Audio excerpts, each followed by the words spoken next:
Good evening, everybody. Thanks for coming. My name is Steve O'Rourke. I want to thank you first of all for being here and letting my wife Lynn and I share our experience and some of our stories with you guys.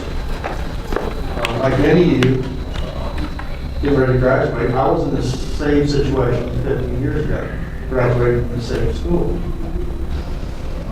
Going into business for yourself is a big jump. It's not for everybody.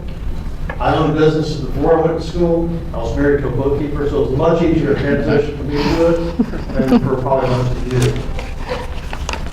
I attended Ringling from 94 to 98. Joe Keel was actually one of my instructors when I was here. That's right. I bet I'm probably the only artist that may have ever brought a live alligator to school as part of a presentation. Yeah, hey. Teacher didn't want to do anything else. After graduation, we made a decision to pursue a career as a wildlife artist and freelance illustrator. I didn't really want to work for anybody in a cubicle, it's just not my nature.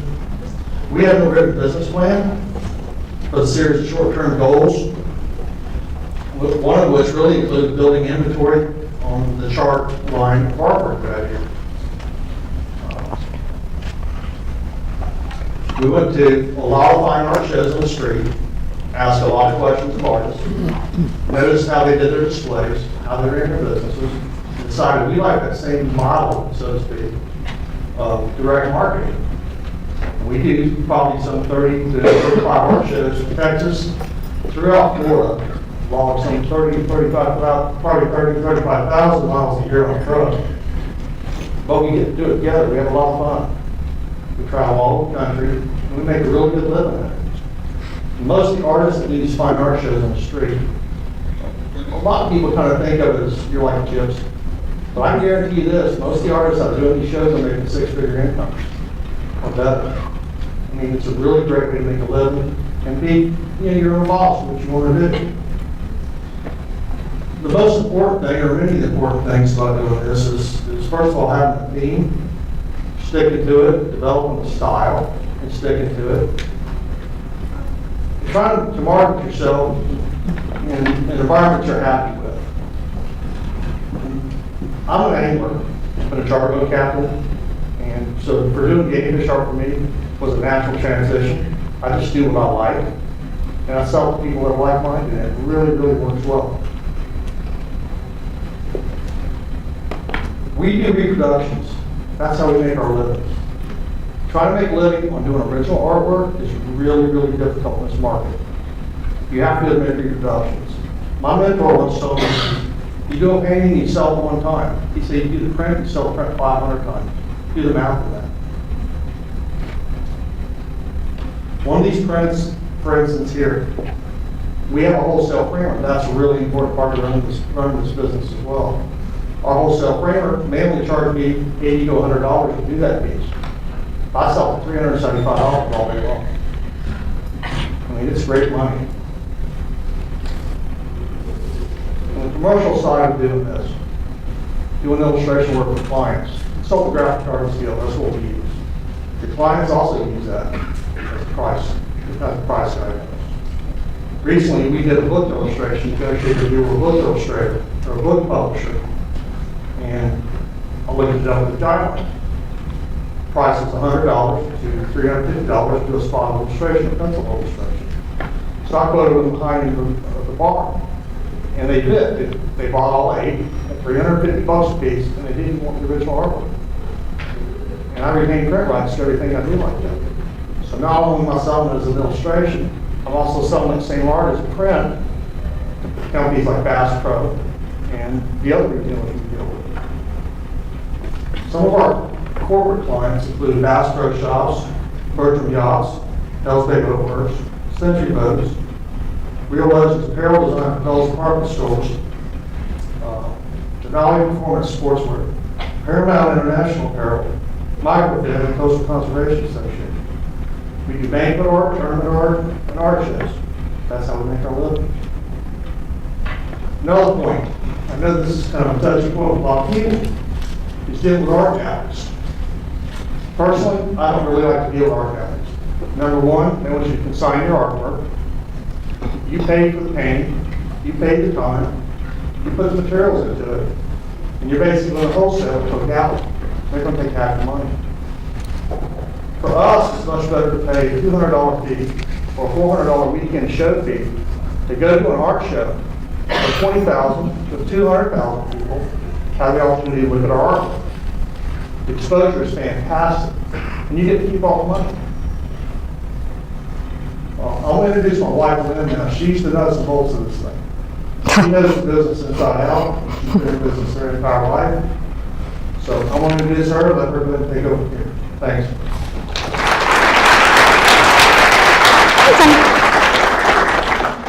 Good evening, everyone. I'm also called the bulldog in this business, and I'm the bad guy. I'm always the one that's dealing with all of the clients when things go wrong. I am the one he goes to. They wanted me to talk about the business basics of our company, how it's structured, how we started off. And I wanted to limit this to certain things that we thought was important in the business. There is a lot to it. I don't want to bore you with a lot of details, but I did do an outline and want to go over those basics about this. The first one about starting up a company. Choosing your business name is probably the most important thing that you want to do. You can choose it as a fictitious name, or you can choose it as a fictitious name, or you can use it as your name. In the beginning, we did not use Steve Whitlock Gamefish Art. In the beginning, our name of the company was called Wild Things. We had that, it was a sole proprietorship, and we had that for about till 2007. We ended up changing the name over one weekend towards the winter of 2007 when we received a phone call from a couple. And the woman on the phone asked us who Wild Things was and what my husband had purchased. And when we were talking to him, he said, well, we had purchased art. And he said, well, I was wondering what it was because Wild Things sounds to me like it's not something that is art-ridden. So we had, so she thought that it was something that he was doing not so nicely on the side. So we decided after that time, and said, well, I think it's time to change his name, so as you see it, that. When it comes down to it, after you choose your company name, you want to decide what type of company you're going to form. We decided that we were going to go with an S Corp. There are different companies you can get. The first thing that I suggest you do, that we did, is you get an attorney to have you do this. You can do this on your own. You can do LegalZoom, you can file this, but we wanted to make sure that we had everything covered. Since we had so much involved in our business at the time, this is the route that we wanted to go. So we did use an attorney to do this. The attorney allowed us to saved us a lot of time, did the articles of incorporation, filed our employer identification number, registered with the IRS, where we got everything done by the attorney. Worked out great for us. One of the other things after you get done with that you need to do is you need to register your company also with the state and with the county and the state. You need to get your licenses. You also need to get your bank account established. Also, we also have sales tax. We pay a sales tax on all the shows that we attend. And we also have to register with the Department of Revenue. Another thing that we also have to do after that is we have to get our insurance. And there are different insurances that we have. We do have general liability and workers' comp, which most people know about a business that you have. One policy that I did purchase was a fine art policy, and I purchased that through Lloyd's of London. They actually worked with me for a policy and worked it to where we could have it where they would cover us on the road in transit for our art that we carry in our trailer, and for our tent and all any loss that may happen while we're on the road. So that is in addition to what we have with our general liability, which only covers us at the house or any business damage that happens.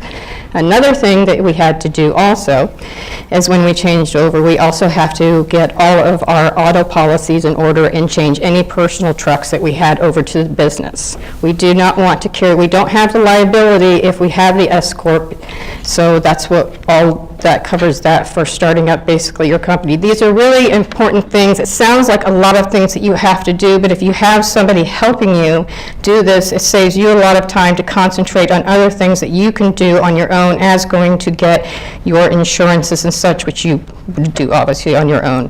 You can always have help if you have somebody in your family. Your parents may help you with somebody who can help you with your insurances, with their agent, also with possibly with their attorneys. They may have that. If that's great if you can do that, and it will also save you a lot of money to do that. The next item that I want to touch here that I do is the accounting part of it.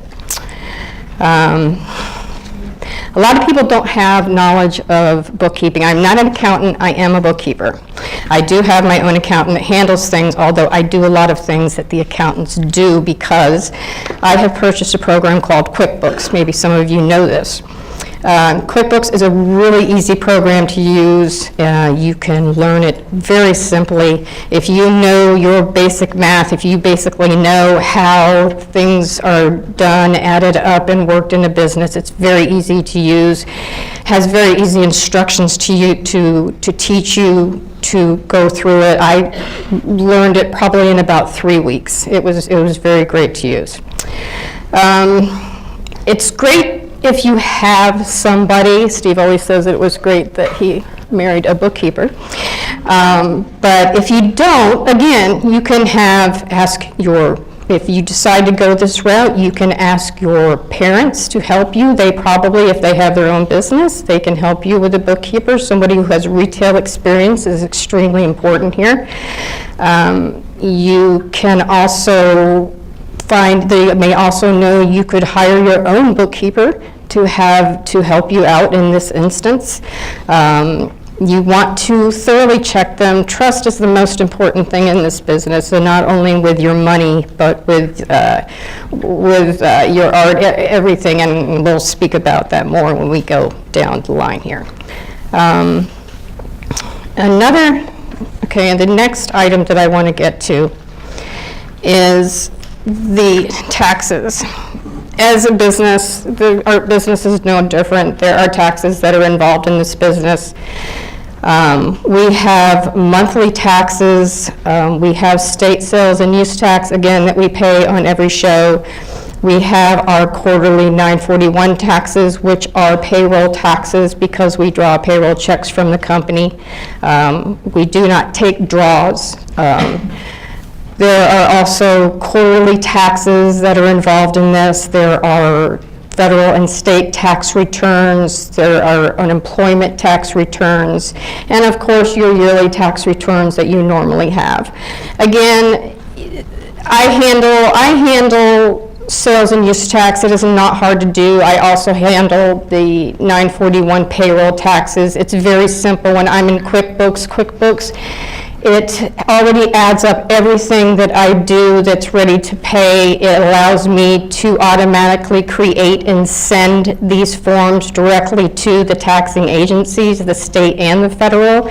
The only thing that I have my accountant do at the end of the year is to give her all of my paperwork that I may have, cash receipts or anything, and give her the backup from my program and everything that I have put through the business for the year. I give her the CD, she does the tax return, and then I get it back. It's very, very simple, and I love her for that.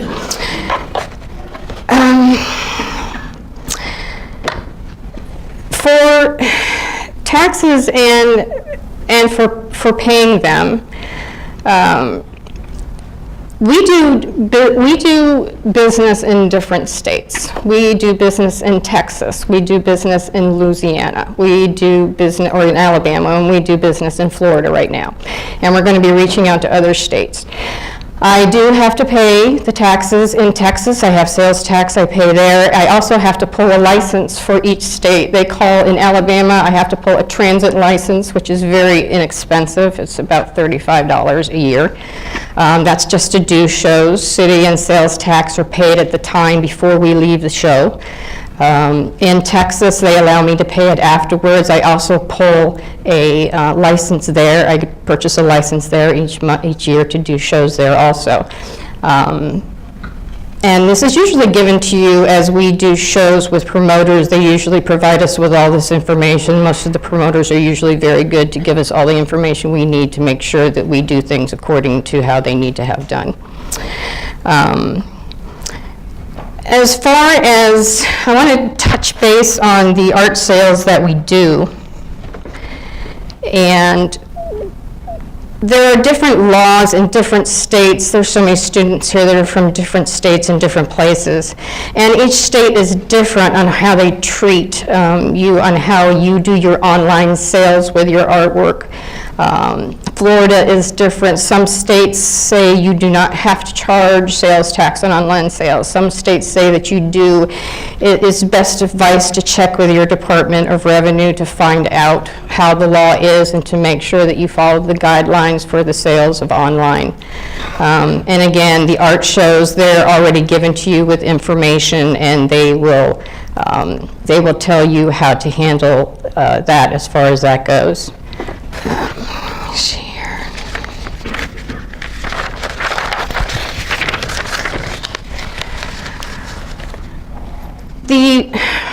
The business startup, these are expenses, and I want to get into expenses.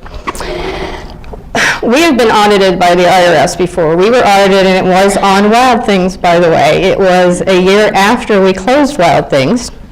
And when the lady who was a newer agent to the IRS, which was great for us, came to the house, I learned a big lesson there, and I also was really glad that I had the audit done, because I learned a lot about what they're thinking and what they're looking at as far as my business is concerned, and what I may and may not be able to get away with.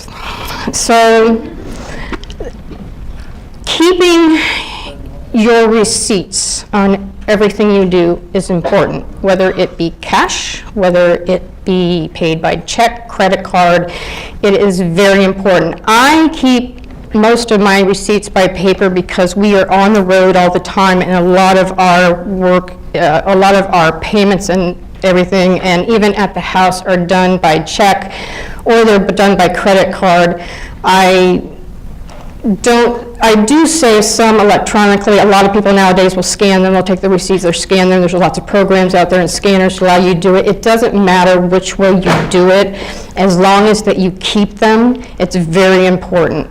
When they did our audit, it was for 2 years. The first year, I had to pay a little bit because on one of the trips we had taken to Costa Rica, and we had paid airfare for our daughter. Well, she found that flight, and she said that we couldn't include that in there, and there were a few other things that we couldn't include. The following year, though, was pretty good because I ended up getting a credit back, so it kind of washed itself out.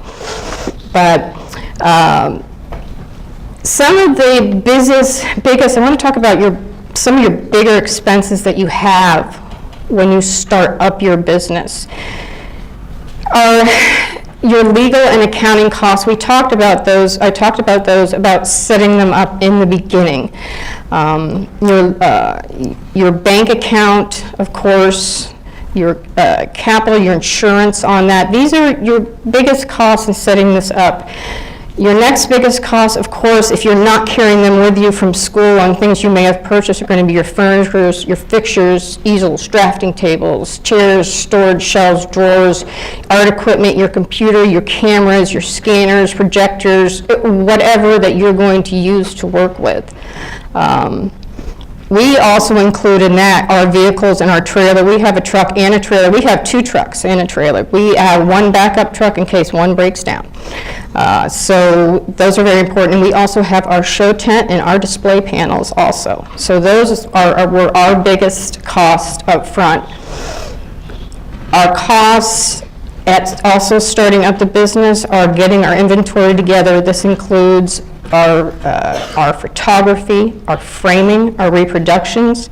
As Steve mentioned, we have a wholesale framer that's right here in town. He's right up the road from us. Our photographer is right up the road from us, our framer. Everybody is right there. It just works out perfect. We have advertising costs. Also, we have graphics on our truck. We have business cards. We do not hand out flyers. We find those to be a waste of time. We see a lot of people hand those out at shows and they just get thrown on the ground. But we give those out. We have our website. We have Facebook. We have our print ad. So we're always constantly working on these all the time. Let me see here. We had, let me see what else. We had, the next thing I want to talk about on the expenses is also tracking them. And I talked about the scanning programs that you have, the accounting programs that you have. When you get into your program, no matter if you hire a bookkeeper or even if you do it through your accountant to do this, you're going to end up setting up your chart of accounts. You're going to have your cost of goods sold. You're going to have your other expenses that you have. Again, I can't stress enough that you want to make sure that you do keep these all and just hold on to them at the year end and then file them away at the end. One nice expense that we have that's a plus for us is our home business expense.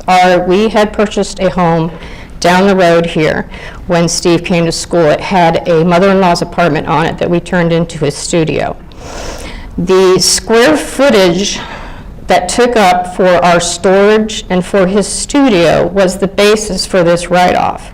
Including in this write-off also, you can write off your utilities. You can write off part of your electric, part of your cable, some part of your water. This is a nice little expense that we have. Now, a lot of laws are changing for businesses right now. It's something that my accountant has to keep up with constantly with us. So as it stands right now, this is still in play, and most of the expenses that we're able to write off are still in play. I have expenses that we're able to write off even down to his boat. Steve, of course, is a game fish artist. We have to have a boat. He has to fish.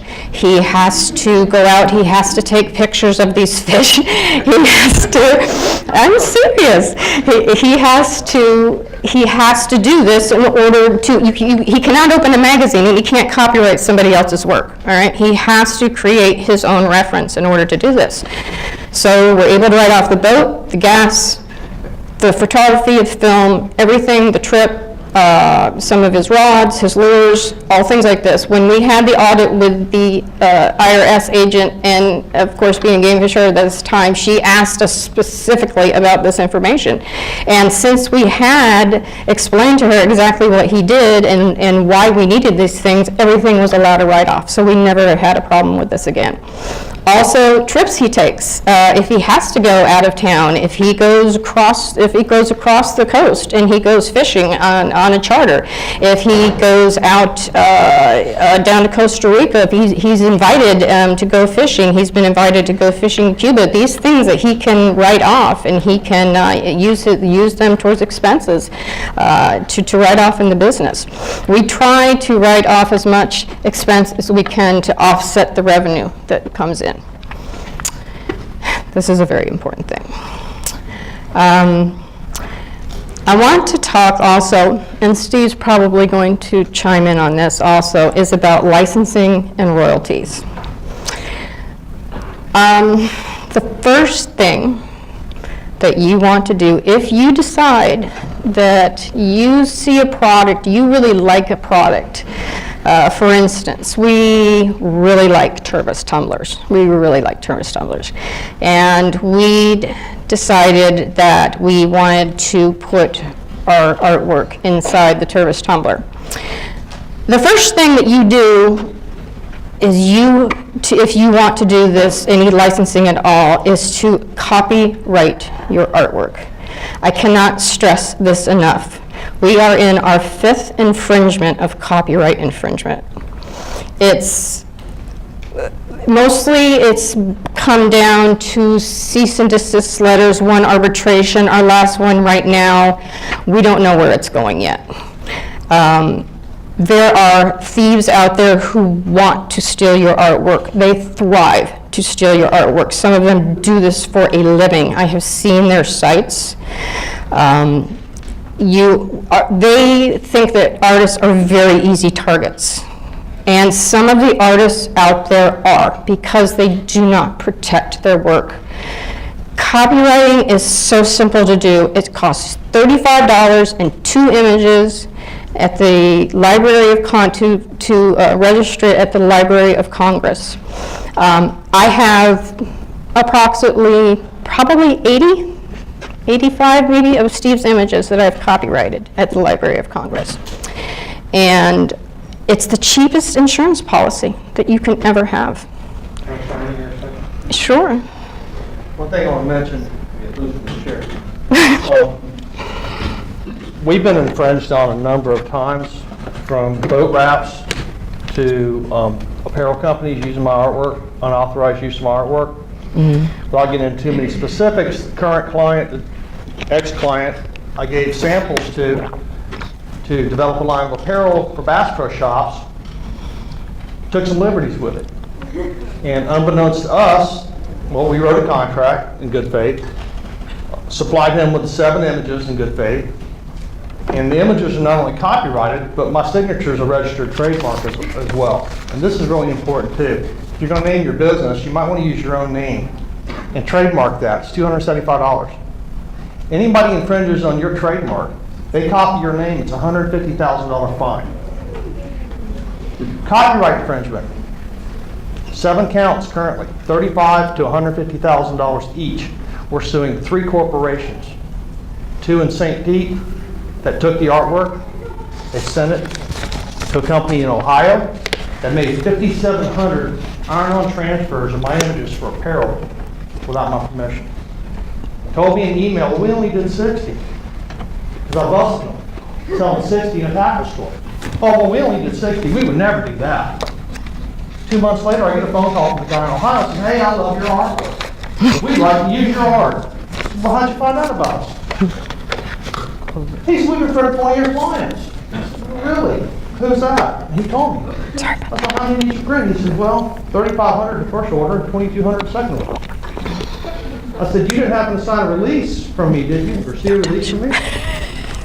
No, they told me it's cool.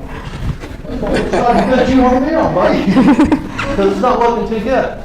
And because he wasn't, I mean, he gave us some purchase orders, but since then he kind of clammed up and he wasn't forthcoming.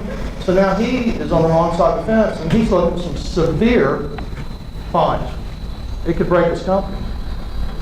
But most of these cases mediate out.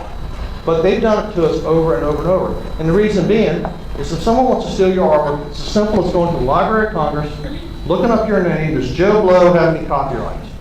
Oh no, they're going to steal it. I've seen them come around the art shows.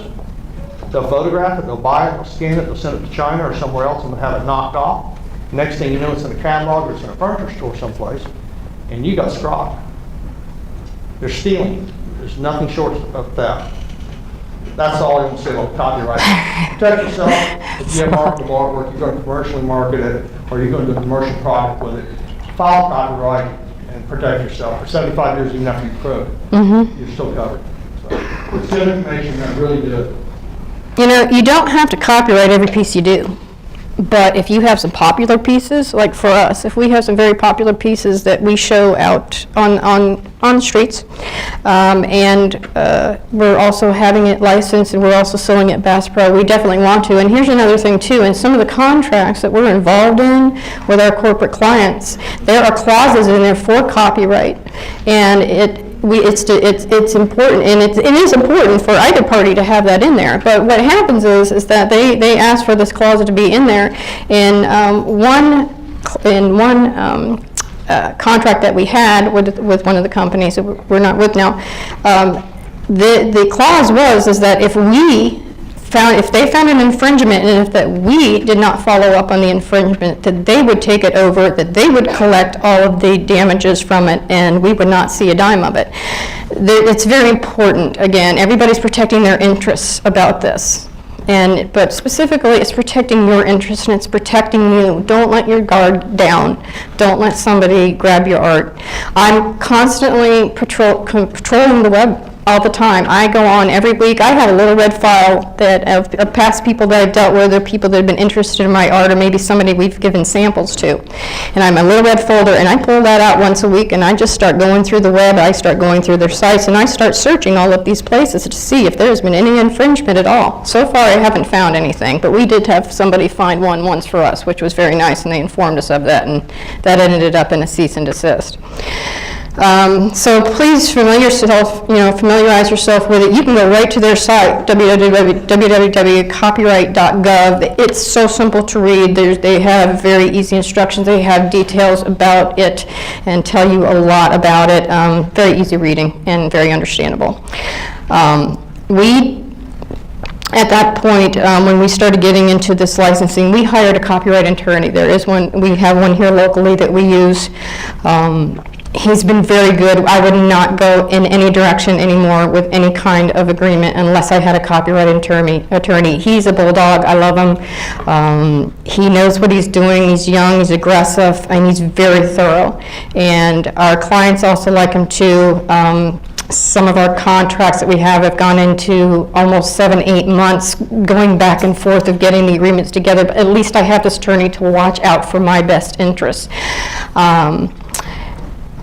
And another thing I want to talk about, also getting into this licensing, is the royalties about this. I'm constantly watching the people that I deal with royalties. I'm constantly checking their sites, making sure that they're working properly, that all my images are shown up there, that people can access and purchase my products. I have I have one company right now. I'm dealing with him. They were changing the site, and a few of my images still aren't. Steve's images still aren't up there. So I'm keep emailing them to make sure that they're getting this done. When you do decide that you're going, when you find a product that you decide that you want to license with somebody, just make sure you do your homework and check them. You want something that relates to you with your licensing product. So we've got licensing on Denali shirts. They're nice high-end fishing shirts. We also have T-shirts with Bass Pro. These are both people that are in Steve's industry that are going to represent him well, where we can sell them well. We picked his areas where are most nautical, where we want to sell them. We even have cutting boards. Now, of course, they're not fishermen, but people love them. We sell them at the shows. They're flexible cutting boards. You can use them for solids. You can use them for cutting boards on the coolers. I mean, it's just, the guys love them. They think it's a great thing. With the Turtles tumblers, and when CCA, Coastal Conservation Association, what they did this year is they got our tumblers, and they got these, they got the special CCA made tumblers, and they also got the cutting boards with their logos on them and Steve's artwork. And what they have set up at the corporate tables before you sit down is you see the our tumbler, and you see our cutting board there, and then you see the other things that are on the table. So it looks really, really good. So we've chosen wisely on our licensing products that we do.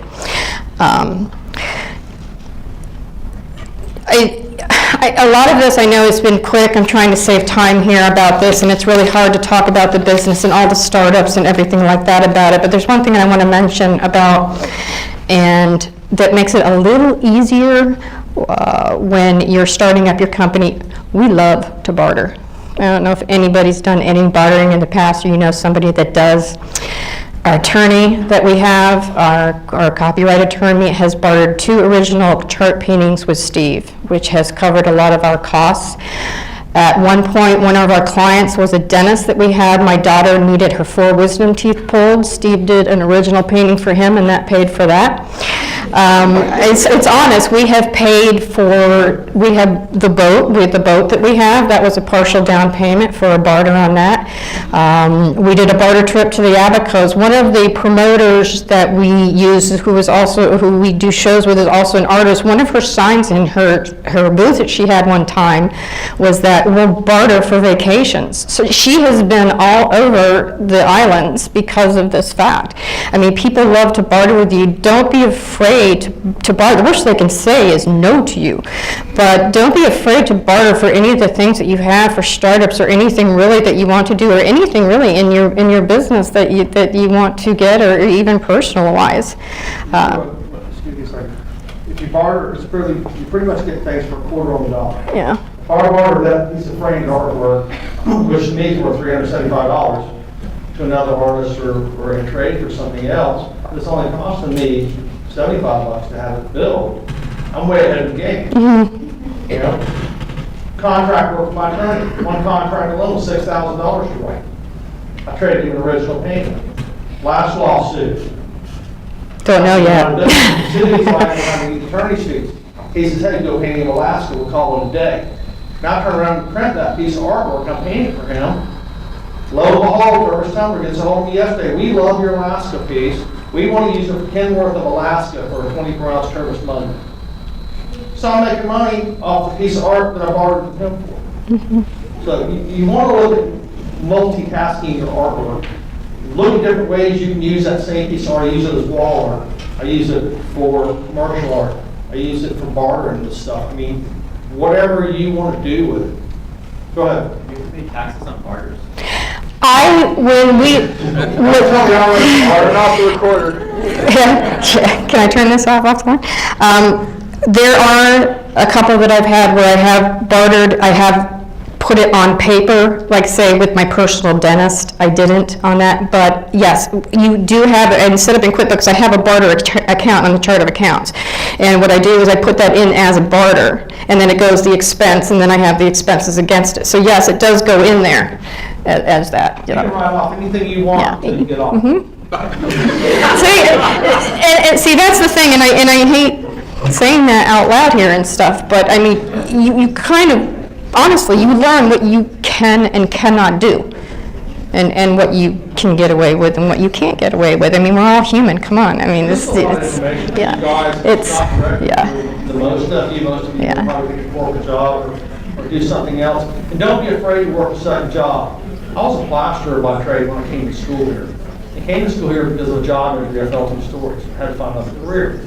But I was able to work my way through school, support a family, buy a house, working while I was going to school full time, running a plaster repair business, and then for 4 or 5 years after school, I still had to run that plaster repair business until it got to the point it cost me too much money to go do work. Because my art shows and our art business was growing 30% a year. So I started weaning my clients off, so to speak, and trying to sell them artwork while I'm fixing their house.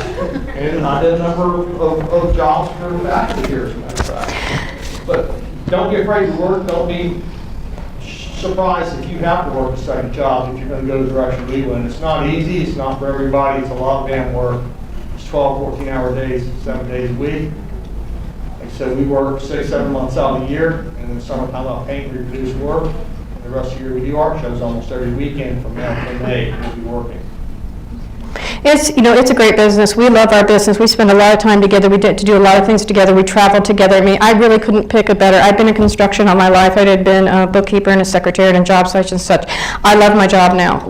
It's just the time we get to spend together and do things together. I can't beat it. It's our own business. We dictate our own time. We choose our shows. We choose what we want to do. We choose how much money we want to make. He chooses his time to be in the studio. It's just a great fit for us. And we do make good money, and I love the people we meet, and every corporate client that we have ever that has ever reached out to us has been at an art show. Bass Pro, Denali, Bell's Department Stores. These are all clients that came to us. We didn't come to them. They came to us. There is a great resource out there. If this is something that you choose, yes, the setup may be hard in the beginning. There's work to be done, but it's really, really, for us, and I think for some of you out there, is really worth doing. So don't, think about that also. Keep that in the back of your mind. If you ever decide to go a corporate way, that's fine. Learn your things that you need there, soak everything in. If you change, as we did, direction and go another way for yourself one time, then, kind of know where to start, so. But I thank you for listening to us. Thank you. My name's Vivian Owen. I teach in the advertising design department, and Alan and I are currently co-teaching a social media elective class, and we are trying to teach our students the value of running social media campaigns, but also how you can run social media for yourselves, because you guys all grew up with MySpace and Facebook, and did you guys have like a Zynga account and stuff too, like really cool stuff like that? So, so you guys have grown up with this, and it's the vehicle through which you connect and communicate with your friends, right? But as you move into your careers, you need to start thinking about social media from a professional standpoint, because I just recently went to a conference in Washington, D.C., and I think it's about 75% of employers now will Google you before hiring you. So you want to make sure that your presence on the web and your presence on social media is professional. And so that's kind of what we're going to talk to you guys about tonight. And the professionals that I've heard from, they say when they look at you on social media, they don't just want to see you chatting with your friends and about who won last night's football game, but they want to see you actually adding value to the industry and to the profession. So we're psyched that you guys all did your own social media audit. That's great. Yes. That's step one. It's sort of like being an AA, right? Like acknowledging what's going on is like step one. So our big question is did anybody find something really juicy? Embarrassing, about weird, like, or someone else? you found Did anyone find something really strange and weird? And would you be willing to share? Not about you, yeah, and we're gonna pick on you, yes. Okay, so I put my name into Yahoo and Bing, and I got a bunch of porn. Yes! Congratulations, that happens sometimes. You just come to mind. I know, we had a really good story about how that happened in our class this semester, and so yeah, that's good to know, right? It's good to know what's out there. I have a friend actually who works at Yellow Shoes, or she used to work at Yellow Shoes in Orlando, and her name is Tiffany Ryan, and that's a big-time porn star, and so she has to use Tiffany L. Ryan on everything, resume, LinkedIn, everything, so that she can separate herself from that person. Anybody else? Anybody else have anything? Yeah. My name, I Googled it, and apparently I murdered my child up in Massachusetts. Yeah, of course you did.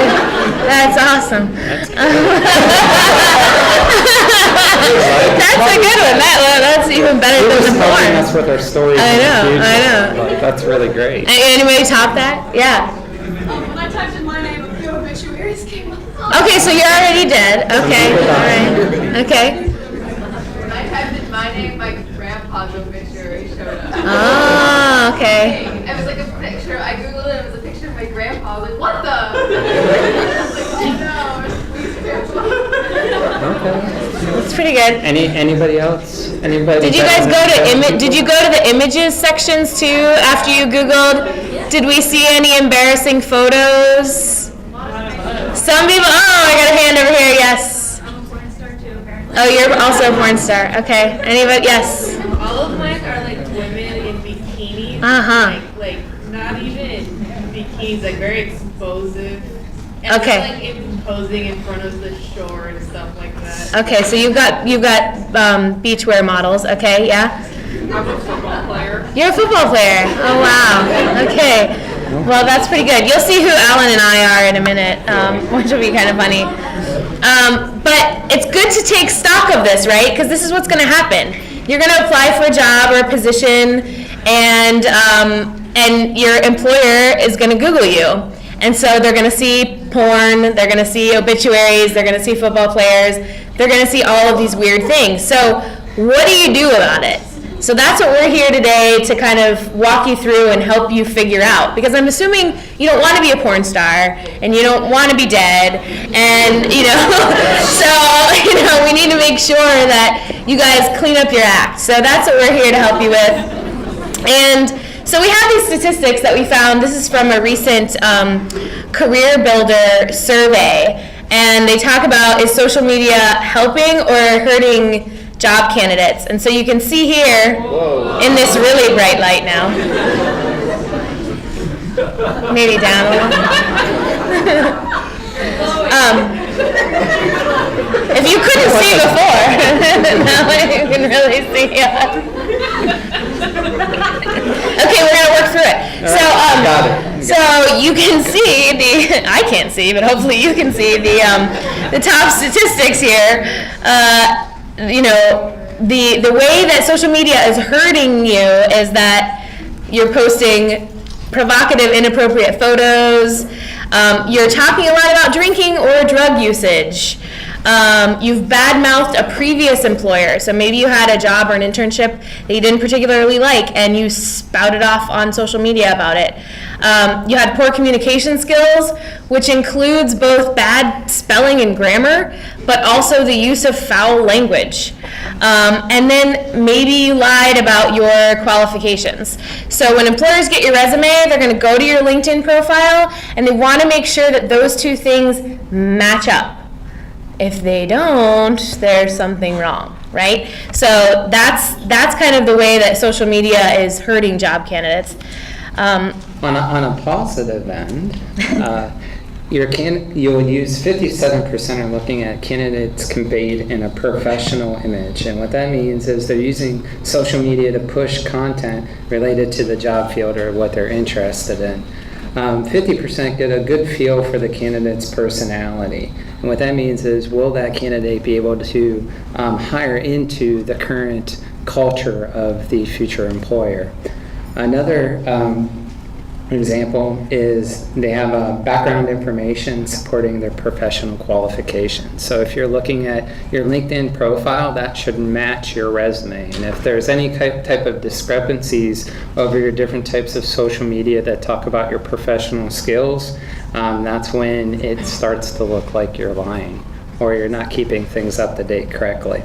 And lastly, the 38% is to use your faculty and your previous employers to make sure that you're getting good references. And again, that connects back to using LinkedIn as a major reference point. So employers are using all the tools available to them to assure they make the correct hiring decision, and the use of social media continues to grow. So again, like Vivian said earlier, we're using social media to search and find and more or less probe into your life. And if you think that that's not the case because you're going to be a freelancer and you're not going to be trying to get a full-time job, that's absolutely also not true. So if people are looking to hire you as a freelancer, they're still going to Google you, they're still going to check you out, because they want to make sure that the person that they're giving their money to is reputable, is trustworthy. So it applies whether you're doing freelance, you plan to do freelance, or you plan to get a part-time, full-time job at a company. So we're first going to talk about how you manage your personal brand, and then we're going to give you a little bit of advice on how to put a professional image out there. So step one is track your brand. So this is really easy. All you do is go to google.com/alerts, and you set up a Google alert for yourself, for your name. So, and if you put it in quotes, it will return search terms that include both your first and last name. So this is going to be the first way that you're going to monitor your reputation, and you can set it so that Google will send you alerts daily, weekly, or just as they happen. So when you are tagged in a photo, you'll get an alert. When you are written about in a news article, you'll get an alert. When you update your LinkedIn profile, you'll get an alert. So this will help you realize what's out there about you and help you manage it. So if you have a wild and crazy, wonderful Friday night, as we all do from time to time, and a friend tags you in an inappropriate photo and you get an alert, guess what? You can ask them to untag you or to take it down. So this is, if you guys don't already have a Google Alert set up for yourself, that's step one. It takes like 2 seconds and it will save your life. Yeah. Step 2 is make sure you have consistency across all your platforms. So number 1 is your name. So my name, Alan Harrison, on Facebook should not be Big Al on Twitter. Or anywhere really. And it shouldn't be Owl's Portfolio on Behance. So just make sure that your name is consistent over all of your platforms. And if you are a porn star and you need to use your middle initial, Make sure do you it. do. And do it everywhere. Make sure you customize URLs. So again, it would be Facebook/your name. Same with Twitter, your name, and make sure those are consistent across the board. Make sure you complete your profiles. Make sure you have a standard headshot. So again, if people are looking you up, that it's not random across the board, and you're starting to transition into being a professional. And people don't want to see avatars. When you're trying to promote yourself as a professional, they don't want to see avatars. They don't want to see a picture of your dog or your baby. If you have, I'm going to have a baby, but like whatever. They don't want to see. They want to see you. So have a professional headshot, a photo of you. I know that's hard because you guys are illustrators and you want to draw really awesome illustrations of yourselves, I'm sure. But people want to connect with a real person. So take a nice, standard business headshot and use that everywhere. And lastly, you can use Facebook to actually link all your accounts into, so Facebook could be a hub for all the types of media that you're creating. Step 3, this is the fun part. Increase your privacy settings. So we have some lovely inappropriate photos here for you, just in case you didn't know what they were. So don't post pictures that you wouldn't want everybody to see. If you wouldn't show it to your mom, don't post it on Facebook. That's kind of a good rule of thumb. But know that Facebook won't stop other people from posting embarrassing photos of you. So that's why you really have to set up your alerts and start to manage what is being put out publicly about you.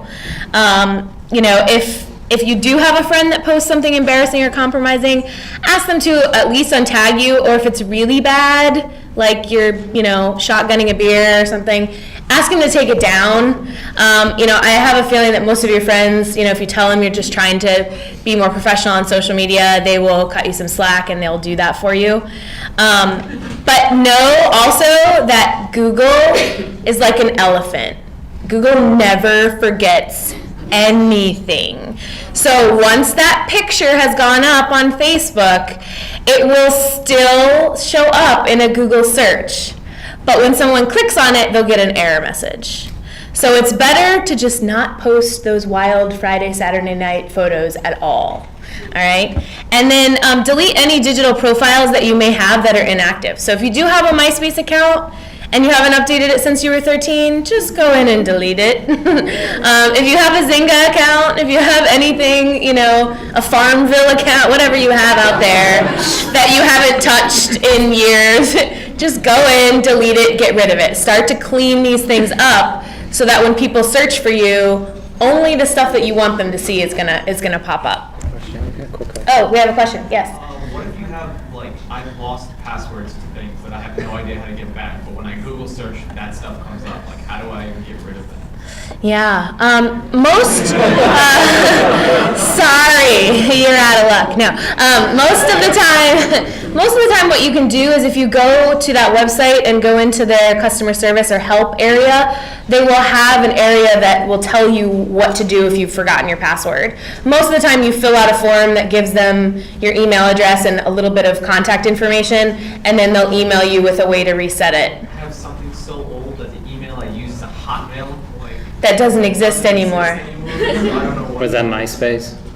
Or MySpace? Probably. I would try to just dig into the customer service section of their site and see if you can contact somebody and just describe the issue and let them know what the issue is.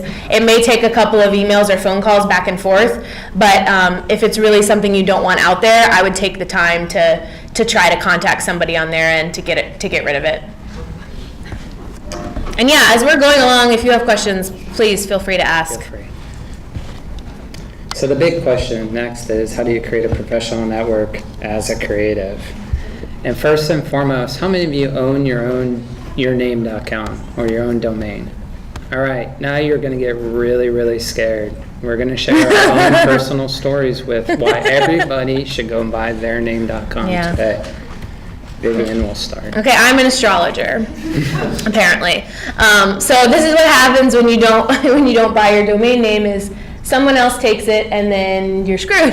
So it's funny, Alan and I were talking, a lot of people are buying like their baby, as soon as their baby is born, they're buying their child's domain name and holding it for 18 years so they can do whatever they want with it. This woman will also always come up first in a Google search for me because she is an astrologer, she has a blog, she talks to the stars, she talks to dead people, she's just way cooler than I am, so she's always gonna come up first. But Alan's is even better.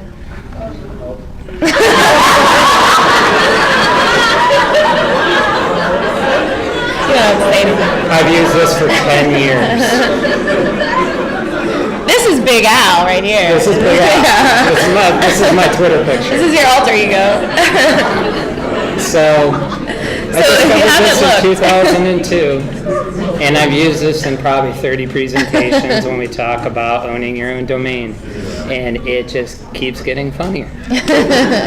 And he's kind of he's a programmer, but the best part is that unfortunately if we went to the website, the astronauts would be doing flips right now because they're oh yeah, they like dance. So look up alanharrison.com, and actually the stars in the background they all twinkle.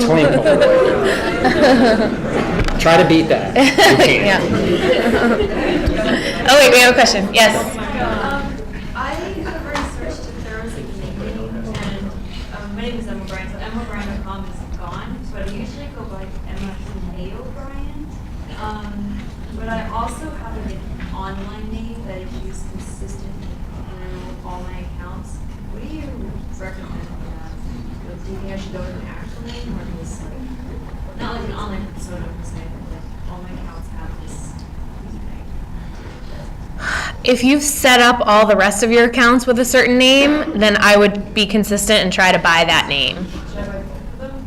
Yeah. That's probably the best. That's probably your safest option. Because what you can always do is you can have one redirect to the other, right? So if someone looks you up by your birth name, then they'll still get redirected to the website that you want them to go to. And you should try to buy the .com, .net, .cc, all of that, because if you ever make an enemy, they can buy your name with a different dot and make some sort of malicious attack towards you. I've seen that happen before, so don't make enemies and make sure you buy all of your names.com that you possibly can. Yeah, and Not through the scam. GoDaddy, it's like $10 a year through GoDaddy, so it's not like it's ridiculously expensive. So what we'd like to talk about next is how to make yourself more visible with social media. And we're going to talk about how you can present yourself as a professional. Go ahead. Is there a way to buy a domain name so you don't have to keep buying it every year? You can buy it for 5 years out, can- I think, at a time. And you save more money as the more you do. years. Renting it from like GoDaddy. Yeah. or wherever. Yeah. Is there a way to own it outright? Not that I No. know of. I don't think that. How's GoDaddy own it? That's a wonderful question. They have a room with lots of servers, big, do you have a room like that, or? No, yeah. That's what they do, is they basically, GoDaddy owns all of that stuff until you buy it from A lot of hosting them. services allow you to buy your name through them, so you don't necessarily have to go with GoDaddy. You can use like I forget, it's DreamWorks, or not DreamWorks, but Dream Server or something, and it's like $3 to register your name, and they do hosting with it too. So I mean, if you Google domain name purchasing, you'll find a ton of other people other than GoDaddy if you don't want to use them. So back to it. So what we would like to talk about is how to use the different social channels in a professional manner. So we were talking earlier about how to clean up your act personally, but now how to do it professionally.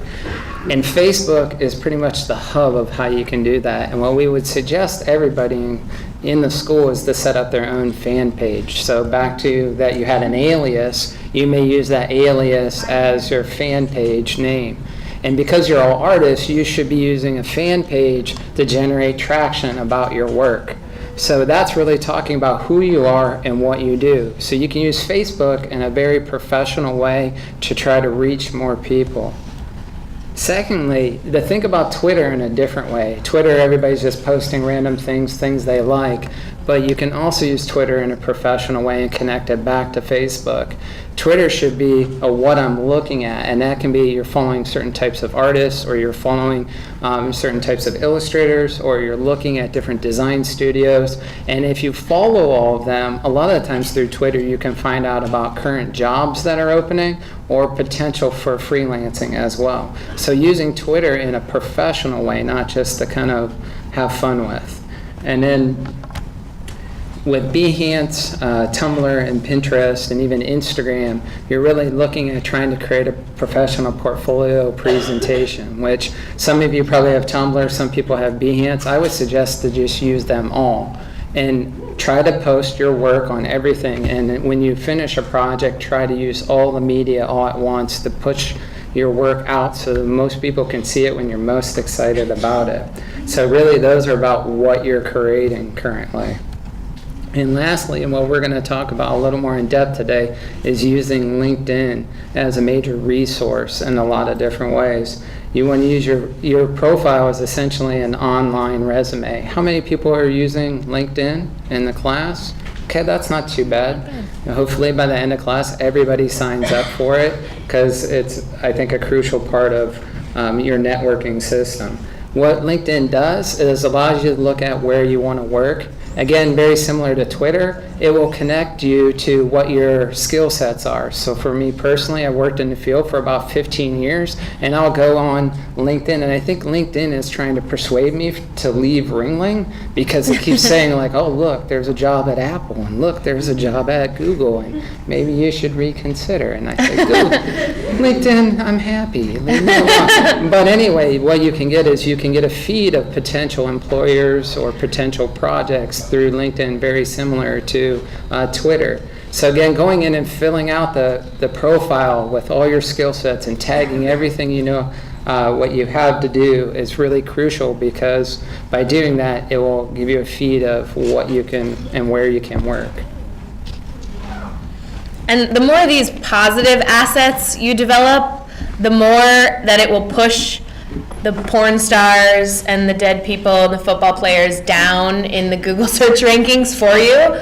So that's why we're telling you, hey, if you don't have a Twitter, set up a Twitter, set up a Behance, because then those things will start to come up higher in the search rankings for you. So when looking at LinkedIn, the way that you want to use LinkedIn is like a cover letter and resume. So make sure that you include an overview of your background, your experience, your achievements. Some people kind of skip the summary section, but it's always good to kind of let employers or potential clients know the things that you're good at and the things that you've done. And write it in complete sentences and check your spelling and make sure, again, that it matches up with what you've got on your resume. You don't want your LinkedIn profile to say that you were an illustrator for Disney when you just like to draw Mickey Mouse in your sketchbook on the side, right? So make sure that everything is truthful when you put that together. And then really use the skills and expertise section to tag yourself. So what are the things that you're good at? What things do you specialize in? In advertising design, a lot of our students put things like art direction and Photoshop and Illustrator and copywriting and brand strategy, things like that. So think about all the things that you know how to do that are unique to you and use those as skills. And then what that allows people to do, again, this is all about search engine optimization, right? So that allows when somebody's looking for, hey, I need an illustrator in Florida, then your name will potentially pop up because you've tagged yourself with those certain skills. And then it also lets people endorse you for those skills. So you can say, hey, I know about illustration, and then your faculty member can be like, yes, he does, and endorse you for it, right? And again, use a good headshot. LinkedIn, of all the social networks, is the last place that you want to have that unprofessional, selfie or the picture of your dog or whatever it might be. So make sure you have a really good headshot there. Having a beer. Yeah, don't do that. Okay, so the question I get from most students is like, okay, I'm on LinkedIn, now what? I don't know anybody. Well, you do. You know more people than you think you do. You can connect with your peers, but guess what? Your peers are still in school too. They don't have any connections. So that's probably not going to be very helpful for you. The people that you're going to want to connect with are your faculty. Like Alan said, he's got 15 years of experience. I've got, 10 years experience. Jeff has tons of experience. So, connect with all of your faculty members because we worked in the industry. We know people. We have connections. You can also get recommendations from your faculty members or from the other people that you connect with. If you've had industry internships or if you've done freelance work, connect with those people. Like all of you that are on LinkedIn right now should be connecting with me and Alan right now, right this second, right? And you should be saying, hey, thanks so much for coming and talking to my illustration class. You were awesome, let's connect, right? So you should do that, and you should do that after every recruiter visit. Every recruiter, Charles does an amazing job. They bring over 60 recruiters here every year. When you go to those presentations, shake a hand, get a business card, connect with them on LinkedIn that same day. And one thing I will recommend that you do is don't just leave in the standard pat LinkedIn connection message, right? So it'll say, if you do that, I won't connect with you. If you just send me I'd like to connect with you on LinkedIn, and you don't put a personal message in there, you don't tell me how we met, I will likely not connect with you. So personalize it. Take the 2 seconds to go in there and say, hey, I really enjoyed your recruiter talk at Ringling yesterday. I'd love to stay in touch and learn more about job opportunities, right? It takes 2 seconds to customize that. Don't be lazy. And then clients, if you've had client projects in your classes, if you've got other people that come to campus and speak, everybody that you meet is a potential connection in the industry. So make sure that you're just constantly going back to LinkedIn and connecting with people. And the quicker you can do it after you meet someone, the better. So when I go home, I should have 150 LinkedIn, connection requests in my inbox. Well, with LinkedIn, if you've done any freelance, you should be asking the people that you've worked for to write a reference for you, because again, it's all about word of mouth. You're trying to build an audience. You're trying to build, especially if you're doing contract work, you're trying to build one after another project. So you really need that reference to say, oh, I trust this person to continuously show up and do really great work. And so those testimonials are really key to building trust when people come and look at your profile and say, yes, we'd really like to hire them to do contract work. So the next big question is how to develop a content strategy plan. And so we've kind of gone over how to think about professionally. The next big question is how to develop some of these different social media channels. So what I'd like everybody to think about is how to be a curator. So you're going on, you're using all these channels, you're looking at a lot of content, and you're also making a lot of content, a lot of pieces in your classes. And so then that's going to give you a lot of material to push out into the general public to take a look at. So the first thing to think about is how do you actually start to curate everything? And you can use a website like Feedly. Has anybody heard of Feedly before?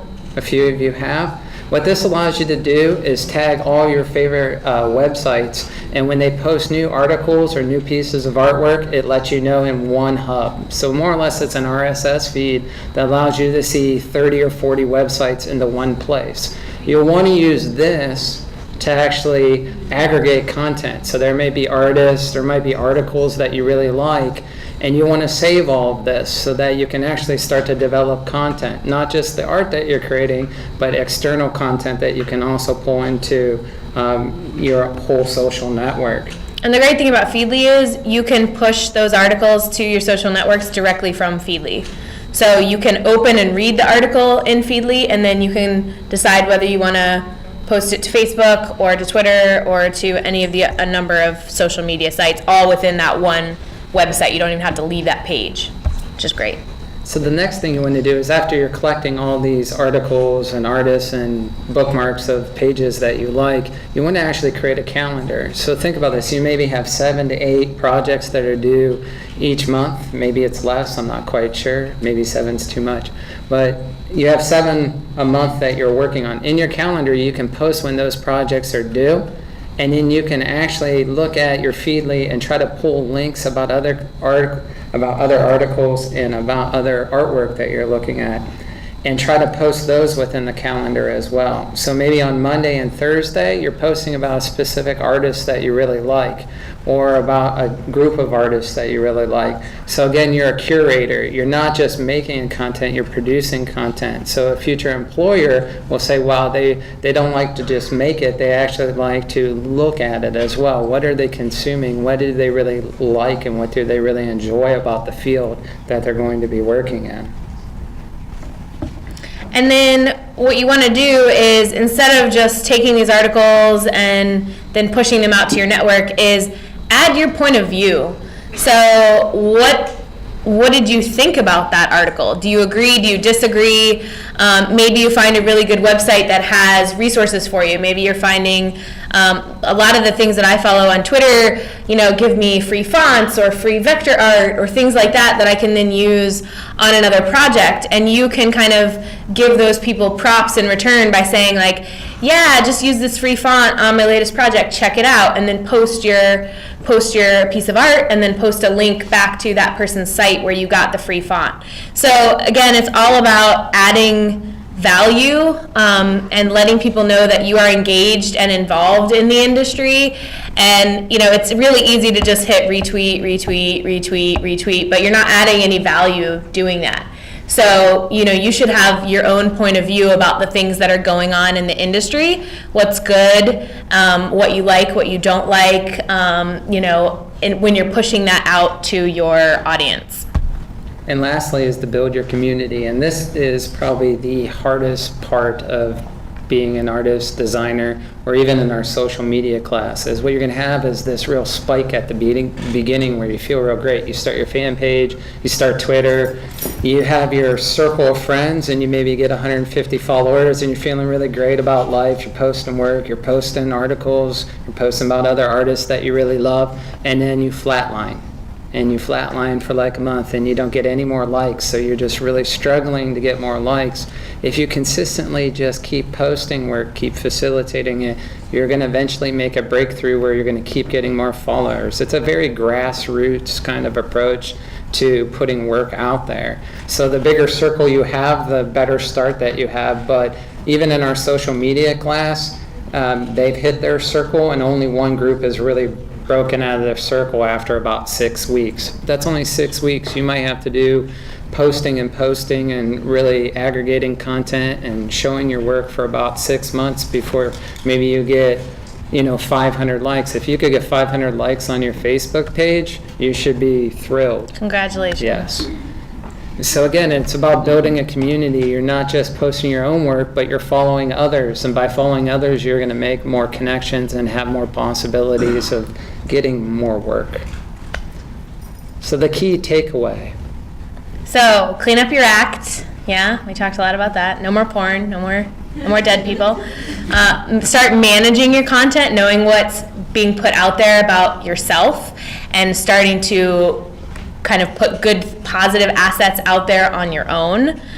Get organized, like Alan said, start a calendar. That's the best way. If you can plug it in with due dates and recruiter visits and all sorts of things like that, you're going to have a good chunk of content to start talking about on social media, and then you can populate it with other things. And post, connect, follow, share, repeat.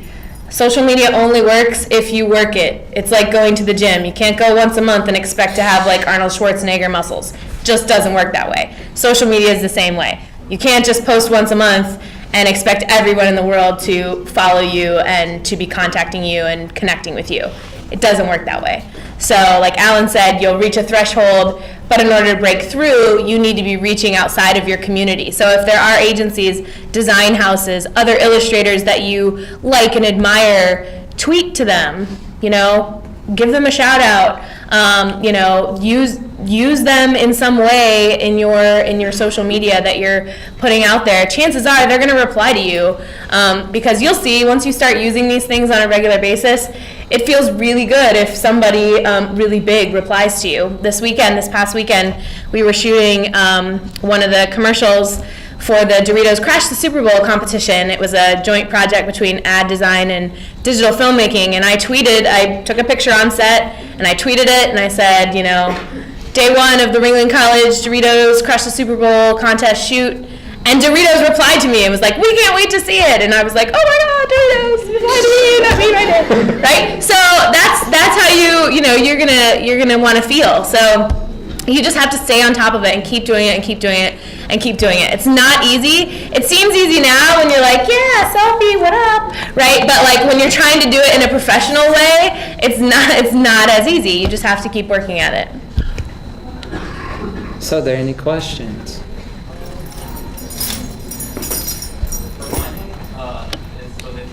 There's a professional baseball player, apparently really popular by the same name, and like all 100 pages of Google were him. So what should I do? Become friends with him. No, I don't know. Use your middle name. Use your middle initial. Yeah. Use if you use a nickname or a short name or like if he goes by Brad something and your full name is Bradley, then go by Bradley. You know, there's all sorts of little tricks like that. Sometimes you may need to use your full name, including your middle name, in order to break away from a celebrity.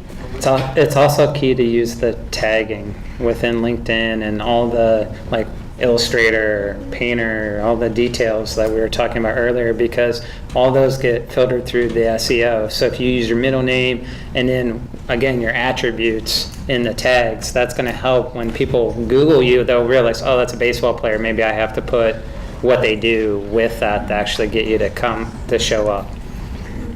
Maybe one more, then we gotta flash. Okay, got it. What if you can't like nickname your name and you don't have like a middle name, or you hate your middle name, or do you just suck it up and change your name, or what do you suggest doing? You could just use your middle initial. You don't have to use your full middle name if you don't want to go. You know, if you don't want to include your middle name, that would be step one. Or you can come up with your own Company name or freelance name. Yeah.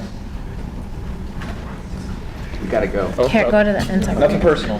Oh, we have one last shameless plug. Can we make a shameless plug? Yeah, one shameless plug. Okay, we have a shameless plug. So, if you really want to promote yourself as a professional, Alan and I are teaching an elective course in the spring. It's called the National Student Advertising Competition, and every year a national client provides schools with a case study and a real business challenge, and then we have to conduct research and strategic planning and create a campaign and pitch it to a panel of judges. So this semester we've been working on the research and planning. It's ad and business students. Next semester we're going to be bringing in graphic design and motion design and illustration and photography students to help us execute the campaign. This year's client is Mary Kay Cosmetics. So I think there's an opportunity to do something really cool with illustration. We did have one illustrator last year. The client was Glidden Paint, and she did an amazing job. She did all the illustrations in our 20-page plans book to the judges and all of our creative executions. So we would love to have another illustrator again this year. If you guys are interested, you can email me or Alan to apply for the course. We know registration's coming up next week, so you got a lot of decisions to make. It's going to run on Wednesdays from 3:30 to 9:45 p.m. in a 6-hour block, and we run the course like an agency. So you'll have your tasks and your job, and you'll have student leaders, and it's a really collaborative, immersive, real-world experience. So thanks for having us, and if you're interested, if you like us, check it out. Interviews, that's what it's all about now. I don't know about you, but I'm ready to fall down. It's a long day, huh? I will be brief, you know me, you know my presentation style, it's going to be somewhat interactive, all right? If you got an interview, that means you got an option, and it's not just for a full-time job with a corporation, wouldn't that be nice? It could also be charter work, it could also be part-time work, it could also be, you name it. You will have to talkie-talkie. Now, I'm not going to tell you everything you need to know, we don't have time. But here's what we're going to try to cover.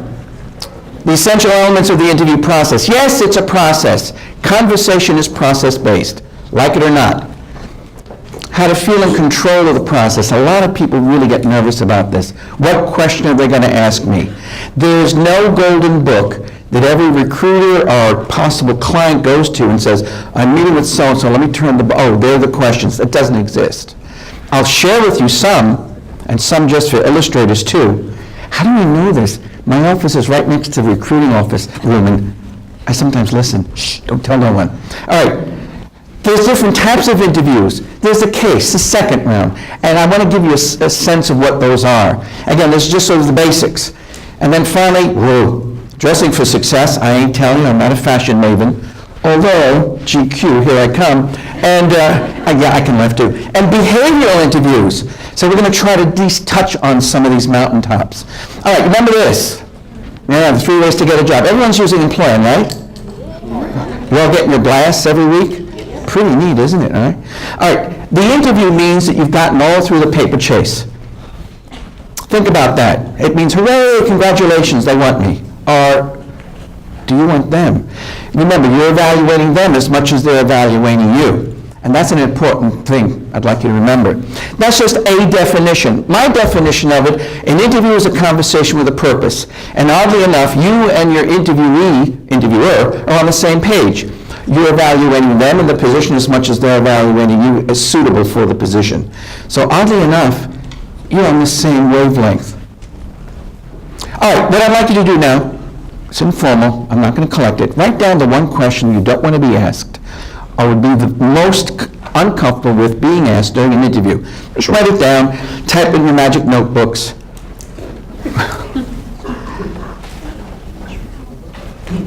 Don't worry, we're not going to, this is not a test. It will in no way affect your GPA.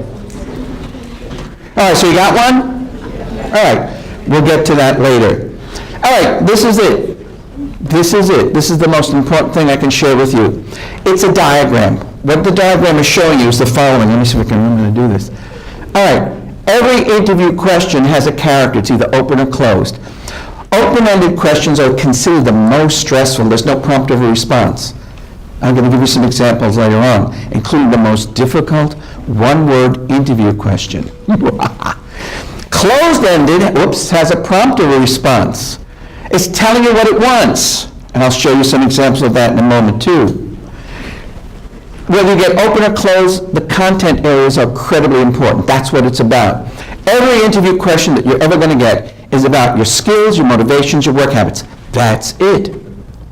Skills, motivations, or work habits. So your role, if you find this useful, is to determine open, closed, so through the 5-finger, open, closed, skills, motivations, work habits, and answer in kind.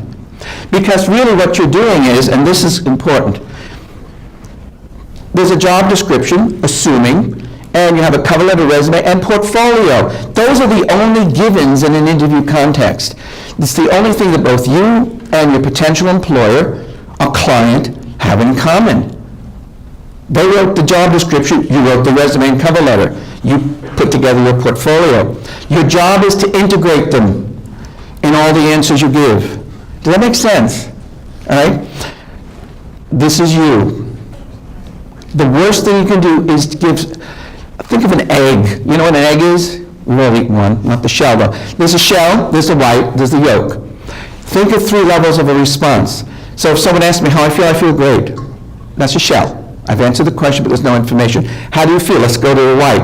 I feel really great. I've had a full day, but I've gotten a lot done. All right. Yolk. How do you feel? Oh, it's a great day. Let me tell you what I did today that I think relates to what you're about. See how I go into examples? Your resume is full of examples, no? Your portfolio is too. As long as you're integrating them through the answers you give, you are in charge. I want you to feel, I now empower you all. I want you to feel powerful going into this. I don't want you to feel like a victim. You're not. You have more power in the interview process than you realize. All right, and that's what it's about, skills, motivations, and work habits. Your job is to determine how you want to respond to the question within that category, those categories. It's really that simple. It isn't rocket science. Remember the first time you got up on a bike, what happened? Whoa. 10th time, maybe you just don't even think now, you just tool along. The more you do, the better off you're going to be. And by the way, though it's a conversation, it's not conversational. It's not informal. It is somewhat formal. Now notice, all the content areas of the questions relate back to all the information you've provided. Your job is to integrate them. It's not hard. All right, let's try a few of these. First, let me show you open and closed. All right.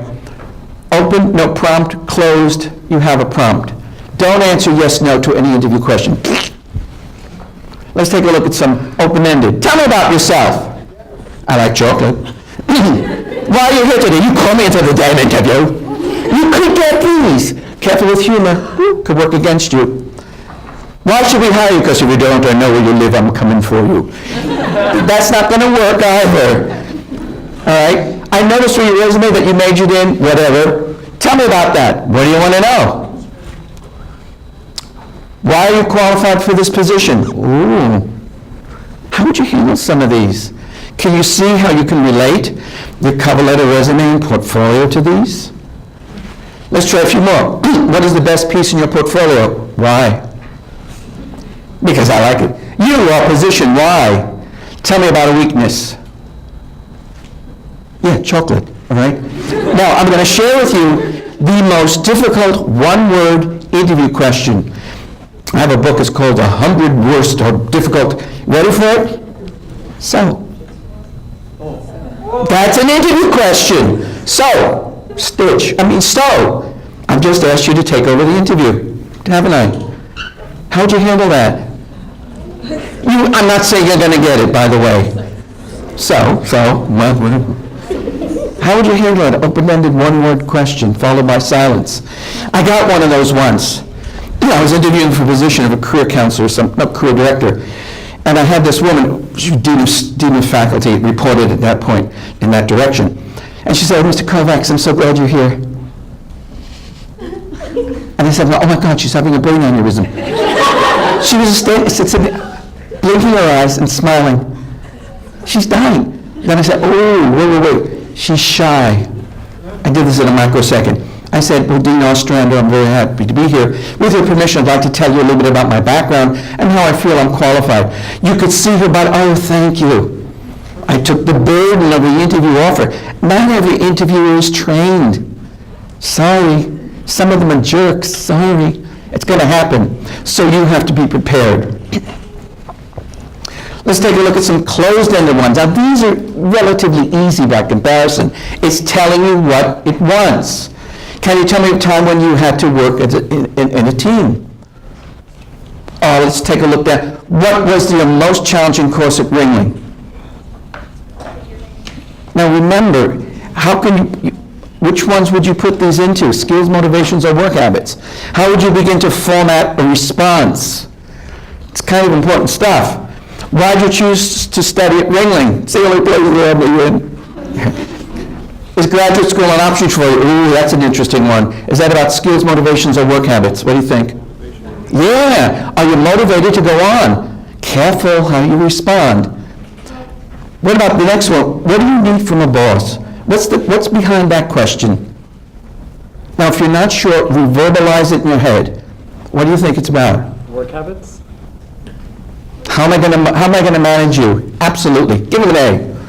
Yes, give me an A. Give him an A. What sort of coworkers are most difficult for you to deal with? People like you, Mr. Interviewer.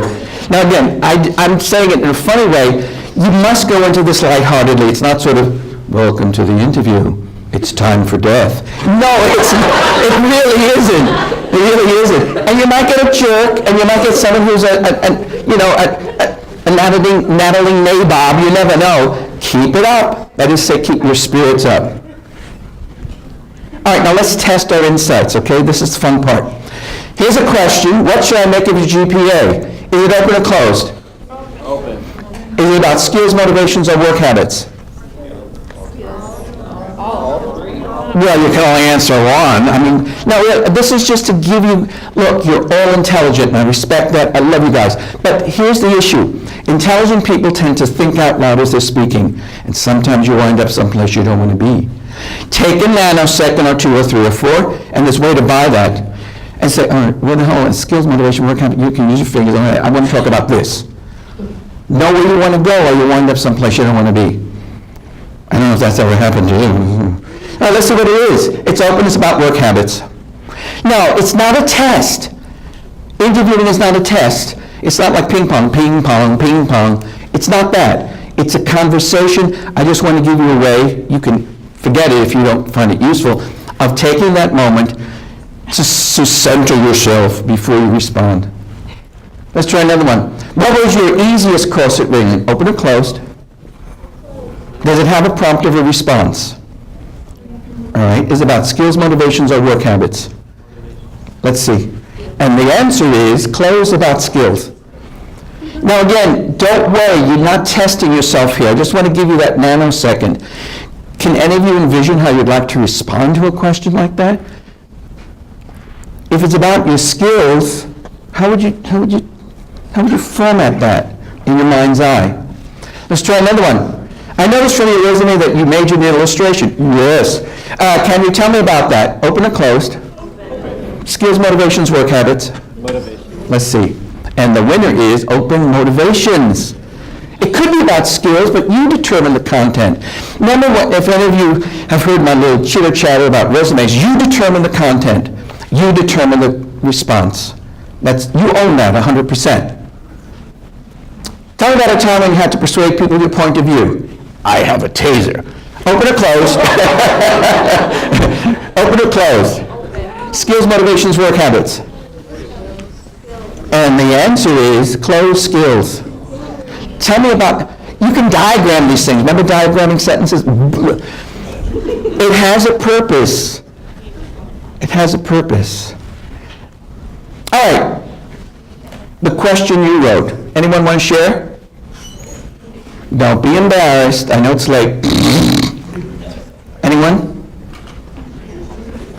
Yes? Hey, what if I'm asked about my visa status when I'm not from here? Ooh. Can she be legally asked about visa status?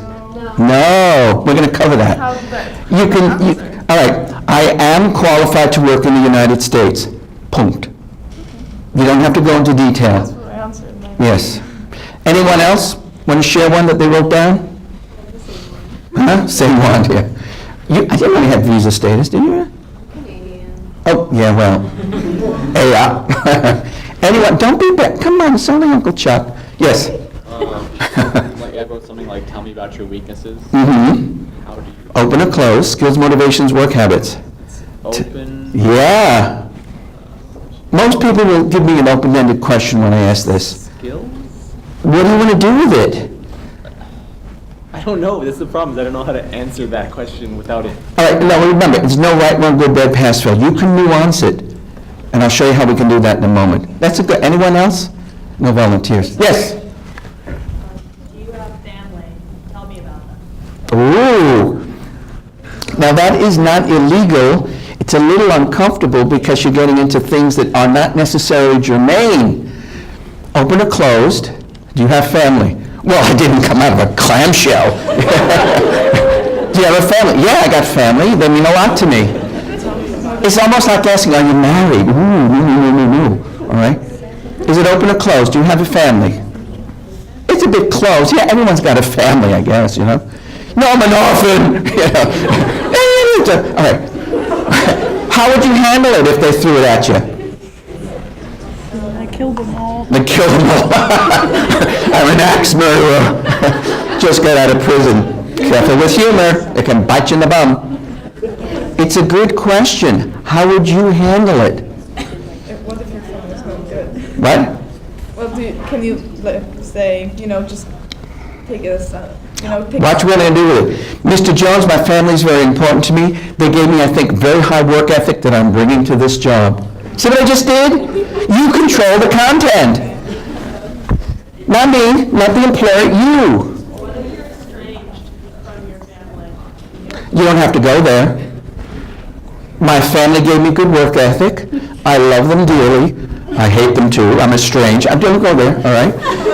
And I'm bringing that work ethic here. You look at the best, got to be optimistic, my friends. You really do.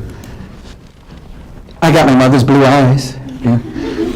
Again, you have to turn a negative if you have one in your life and the question is touching on it, and we're all sensitive, and I respect that, and turn it into something positive. I'm going to give you an image. Let's assume that I'm interviewing Uncle Jeff, and between us is a big, bright light. Every question should advance the candidate more and more into that positive, bright light. Every negative response is doing this. So you have agendas going into the interview. What's your agenda? What do you want them to remember about you when you shake hands goodbye? It's got to be a positive message, yes. What about people with disabilities? I'm sorry? What about people with disabilities? You don't have to bring it up. Okay. All right? If they don't bring it up, why should you bring it up?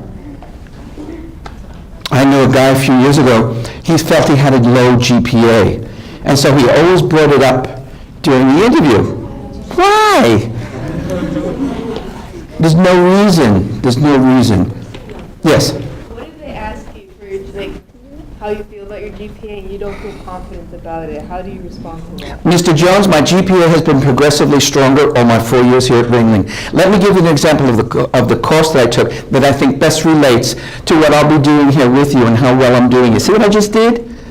I'm not focusing on the GPA, I'm focusing on the strength relative to what I'm bringing to the position. Does that make sense? Yeah. You have to do that. Do answer the question, and I did. Progressively higher GPA. And let me tell you about a course that I think you control your content. All right, now this is important too. Remember we talked about the egg. You want to get to the core. Can you tell me about the most challenging course at Ringling? My hardest courses were my art history courses. Did they answer the question? Do I have any information now? Or they could have answered like that. The courses where I grew the most in my writing skills relative to your position, ta-da, were my art history courses. Let me give you an example of the ways that these courses enhance my abilities. Now that's not rocket science, is it? You can control that. You can do that. Mm-hmm. Can you handle stress? Yes, I can. I'm doing this damn interview, all right? Yes, I can. No, it's not enough. That's a shell. Give a core. Give an example. Think about it. You're in a lecture, not an illustration, but maybe in another subject. And sometimes the professor's drawing on and on and on. It's all about theory.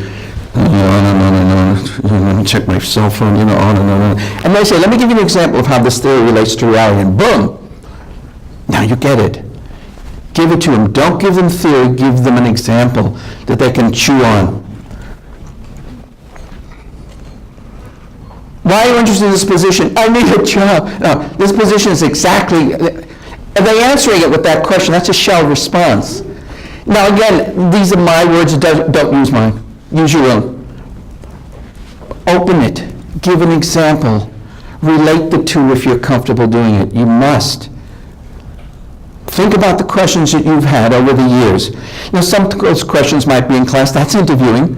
Some of those could be on, during crits. That's interviewing, isn't it?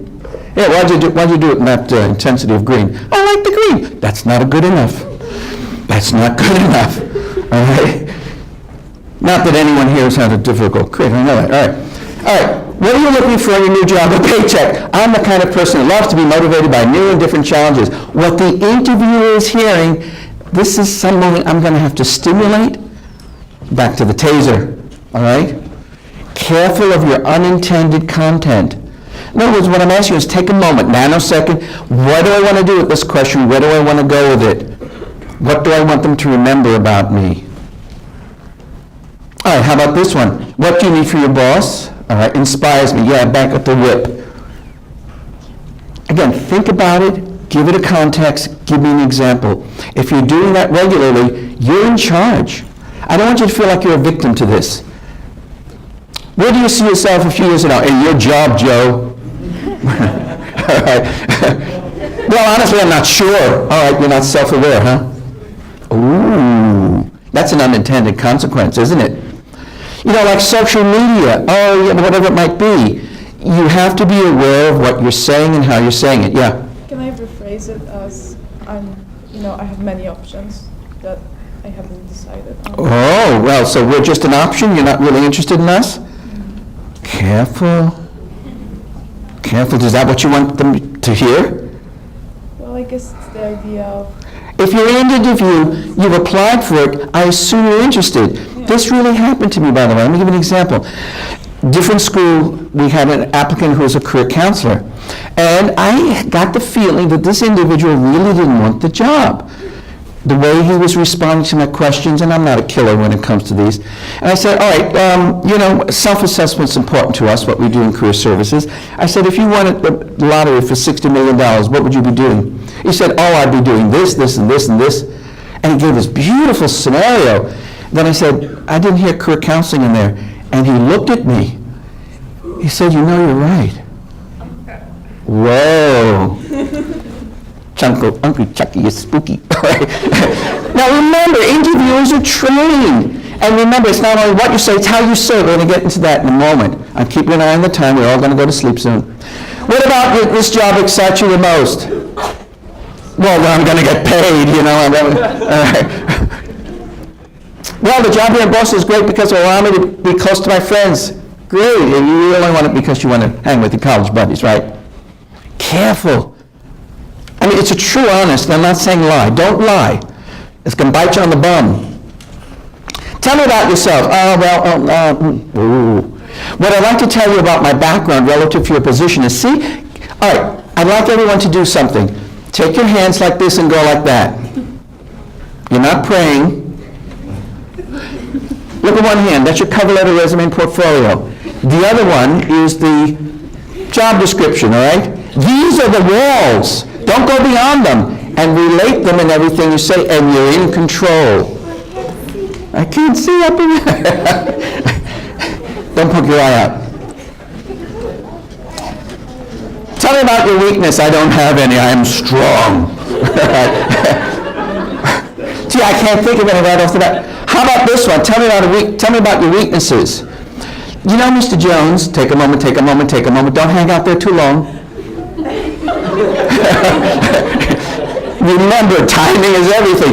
Is this performance on? Yeah, a little. Just a little bit.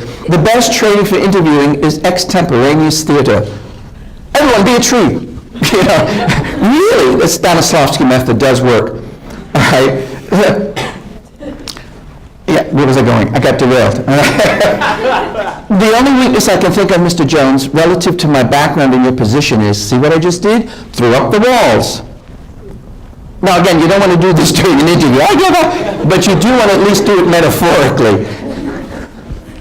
All right, now there are other types of interview questions. There's the probing, the clarification. I noticed on your resume that you said blah, blah, blah. What does that mean? Be careful. Your resume got to be clear. Don't use acronyms. Now, we all know what Yay Arts is, yeah? I'm just a visitor. I don't know. There are some things that are very Sarasotan, you know? Like Sarasotan, yeah. If you're going to use an acronym, make sure that it's clear. The worst thing you can do in your resume and your interview is to use terminology that, what? Well, everyone knows Adobe Photoshop, right? CS3, Illustrator, Maya, oh yeah, all right. But clarification. Relational, I noticed that you said this, but your portfolio is that. How do the two relate? Try this one, pressured. Most pressured interview question ever happened at Harvard Business School. Ready for this? You're going to love it. It's true. It was an interview. The guy said, your resume? He said, yeah. He said, it sucks. And he took out his lighter and he lit it and he threw it in the trash basket and he watched it go up in flames. So the guy watched his resume burn, talk about stress. And what do you think he did? I didn't do that anyway, right. He opened his little portfolio and said, I think you missed something, Mr. Jones. Why don't you take another look? Now, why would people do that? Because they're evil? No. The position was union and wage negotiation. So if you couldn't handle that little bit of pressure, and it was silly pressure for sure, you might not get that. But they might say, tell me about your handling of pressure. They might ask for the example. All right, there's problem solving. For example, now, this is not going to happen too much in the art realm, but it could. How about this? How would you go about designing a canvas relative to showing an alligator? Tell me about your most successful composition, and can you draw that out for me? Oh, yeah. All right. How many here studied psychology? You all heard about Carl Rogers? Remember him? He's one of the founders of the psychoanalytical movement. The rolling Y, oh God, some recruiters have gotten a hold of this. Carl Rogers, during his counseling, would do something like this. Imagine you're listening in. Hi, Carl, how are you today? Well, doctor, my wife and I had a fight. Oh, fight? Yeah, she said I don't earn enough money, doc, but you know, I work hard. Oh, really? Hard? How so? See what he's doing? He's using the declarative substance of the response as a question back to get deeper and deeper. Guess what? Some recruiters have gotten a hold of this. So they might say, what was your most challenging course at Ring? Well, my most challenging course was blah, blah, blah. Oh, blah, blah, blah? Yeah, blah, blah, blah. If you get a rolling Y, I'm going to give you a way to break it. You probably will, but if you do, you can say, I believe I answered your question. Would you agree? And break the Y. You can do it gently and professionally. Summation. Oh, this really happened. I was counseling a guy. He had an interview. And the guy said, at the beginning, he said, the only reason I'm interviewing you is as a favor to the guy down the hall. I really don't think you're qualified for this position. What do you think he did? Did he burst into tears and run out? He said, well, yeah, I think I might disagree with you for a little bit. And why did you say that? What about my background do you feel is not appropriate for me? He didn't do it in a challenging way. You might get it because they want to see how you handle pressure. Behavior, we're going to get into that in illegal now. The behavioral interview is based upon the simple prediction that past performance is a good indicator of future performance. It's not even makes sense, you know? If you get a behavioral interview question, it's going to be, tell me about a time when you... I'll give you an example of... If you get one of those, spit a star, S-T-A-R, situation, task, action, result. Ba-bum. Talk about the situation, the action you performed, and the result. Ba-bum. You could get it. I got it when I was interviewing here. Oop. Tell a story. Tell a story. You're all storytellers. Tell me your story relative to the position. Not my life began in a very early age, before I knew what I was born. That was my first mistake. No, I don't want that. All right? Illegal questions. Warning. All right, you might get some. It could be because the interviewer is a jerk, or they want to see how you handle pressure. Let's take a look at what some of those are. Now, we have this on our website. Can I ask you if you're married? Why not? Huh? It has nothing to do with the job. I had a student at another school, she got the question. First reaction was, duh. Then she said, you know, Mr. Jones, I'm really prepared for this interview. I studied your website. I'm really prepared. I even spoke to some of our graduates who work in this company, and they gave me a good insight into the company and the position. I'm really prepared. I even did some mock video interview training with the career director. I'm really prepared, but that's one question I'm not prepared to respond to. Don't go there, Buster. It's none of your damn business, without saying that. Or the other response could be, if you could tell me how my marital status has any bearing on my ability to do this job, I'd be more than happy to respond. Don't go there, Buster. Can I ask you if you were born in the United States? No. This is covered all by Chapter 7 of the Civil Rights Law, which was passed in the 1970s. Can I ask you if you own a home? No. Can I ask you if English is your native language? No. Oh, you got a lot of power in this stuff. You really do. Can I ask you if your parents are married? No. So there are certain areas that are not appropriate to be asked during an interview. And if you get it, you can say, gee, I'm really curious how where my parents were born have any bearing on my ability to do the job. Yeah. Should they ask you? And you give can you just be like, why ask? Well, you know, You're evaluating them as much as, do you want to work for a jerk that's going to ask you questions that make you feel uncomfy? I was gonna ask earlier, like, what if it were a jerk, like a jerk, and you just like, you acted right back? Well, Not to be mean, but yeah. not to be mean or anything, but it's just like, why do you want the job? Or like, how do you see yourself in a couple of years right there? Should you do that? Or I wouldn't recommend it. take that high I would not recommend the humor. I can do it because I'm telling you about it, but you don't want to actually do that. Some people don't have senses of humor, and some people might have a very strange sense of humor. So just be yourself, be professional. If they ask you a question you're uncomfortable with, you can say, can you please clarify that question? Can you restate it? If you need a little bit more by time to figure it out. You can also do this. Gee, that's a great question. Can I get to it later? And then return to it. All right? Charles. Yes. Yes. Say they ask you the leading questions, but you're not uncomfortable answering those questions, but they continue to ask those type of questions, should you automatically assume there's some insidious reason? Well, I don't assume anything during an interview. The guy could be a jerk. The gal could not understand that it's making you uncomfortable. You could say, wow, this sort of line of questioning is making me feel a little uncomfortable. Remember, you're evaluating them as much as they're evaluating you. Do you want to work for people that are going to make you uncomfortable? I mean, I wish I could give you the perfect answer, but there is none. You've got to trust your instincts on this. Physical data, handicaps, I can't ask you. I can ask you, are you qualified to do the work here? Most job descriptions have such things like have to lift 50 pounds. If there's any physicalities involved, must involve some light travel to clients or whatever it might be. I can't ask you for a photograph until I hire you. Did you know that? Ooh. All right, this is what a typical interview is like, if you get it in a half hour or an hour. And all of them like this? No. Some on campus maybe are 10, 15 minutes. It's going to go rather quick. All right, they're going to ask you, do you have any questions for me? Who drives a car, tunes the radio, watch where you're going, and speak to your friends in the back seat at the same time? I do. It's called polyphasic. Do many things simultaneously and do it well and don't crash the car and die. An interview is polyphasic.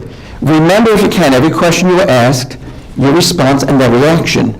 So if I ask you a question about motivations and you respond, and I ask you another question about motivation and you respond, and another one, I'm telling you, I don't believe you're motivated. So just keep track of it. It's like people holding up little numbers at the Olympics, 9.5, 10.11, or whatever it might be. Their reaction is incredibly important. If you get a lot of head bobbing, that's good. If you got, that's not good. So body language is going to be important for you as well as them. So these are the sorts of things. Don't ask them how many coffee breaks you get. Don't get on the topic of salary. That's after you've been made an offer. They might ask you what are your salary needs. Do your research. Know your salary needs. Know what that position is going for in that locale. If you're doing freelance, know what you're worth. Use the magic book. I noted from your website that you were expanding overseas. I wondered if you might be eligible for international assignment. That's a good one. I know Serbo-Croatian, would that be of value here? That could be useful. You can also have, Mr. Jones, I don't have any questions right now, but before when you asked me about blah, blah, blah, I forgot to mention blah, blah, blah. So you can correct it, you can remove foot from mouth. So take that nanosecond to know where you want to go, and again, what you want them to remember about you. Second rounds, you might get those. It's slightly different because you might be meeting the big boss, the little bosses, your co-workers. Everyone you meet with is owed a thank you note. Did you know that?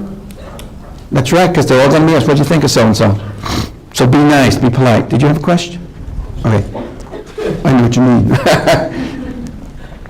All right, these are real questions that I have heard when I listen next door.